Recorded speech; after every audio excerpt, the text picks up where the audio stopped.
Naghahanda na rin sa pagdagsa ng mas marami pang pasahero sa mga bus terminal sa Cubao. Ang ilang operator humingi na nga ng special permit para makapagdagdag ng mga bus. Live mula sa Cubao sa Quezon City, nasa frontline ng balitang yan, si Ian Suyu. Ian, kumusta na ang sitwasyon dyan ngayon?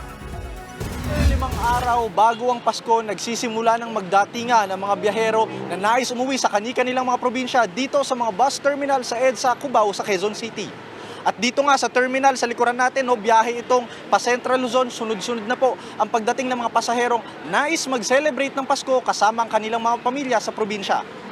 Ang OFW nga na si Alvic, nakausap natin kanina, nais surpresahin ang kanyang pamilya dahil galing pa siyang Taiwan at bibisita sa Nueva Ecija. Halos 5 taon na raw siyang hindi nakakauwi sa mga kaanak. Ang 64 anyos naman na si Lina, alas 7 pa lang ay naghihintay na ng bus papuntang Baler. Inaasahan ng bus companies na simula sa Biyernes ay dudumog na ang mga pasahero sa kani-kanilang mga terminal. Pero handa naman daw sila lalo na't nag-request na sila ng special permit sa LTFRB para makagamit ng karagdagang bus ngayong papalapit na Pasko. So far ngayon, nalapat tayo nakit ng build-up ng pasahero, normal pa rin. Medyo mabilis nga lang yung mga nag-uuwian na hindi kamukha nung dati. Siguro by Friday pa. Mas maayos na ngayon kasi yung mga pasero natin, alam na nila na pagka ganyang season, iba maagang umuwi na, hindi na sumasabay doon sa karamihan ng pasahero.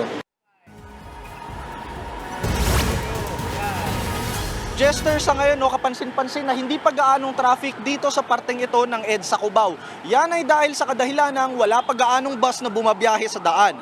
May mangilan-ngilan din tayong nakita kanina ng mga MMDA enforcers na nagmamando ng mga sasakyan para siguraduhing maayos ang daloy ng trapiko.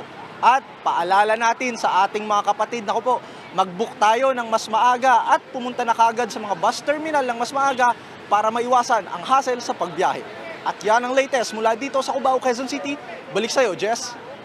Okay, para sa mga kapatid natin, nagbabalak umuwi ng probinsya, samantalahin na habang normal pang araw yung build-up sa mga terminal. Muli, maraming salamat. Nag-uulat mula sa Cubao, Ian Suyu.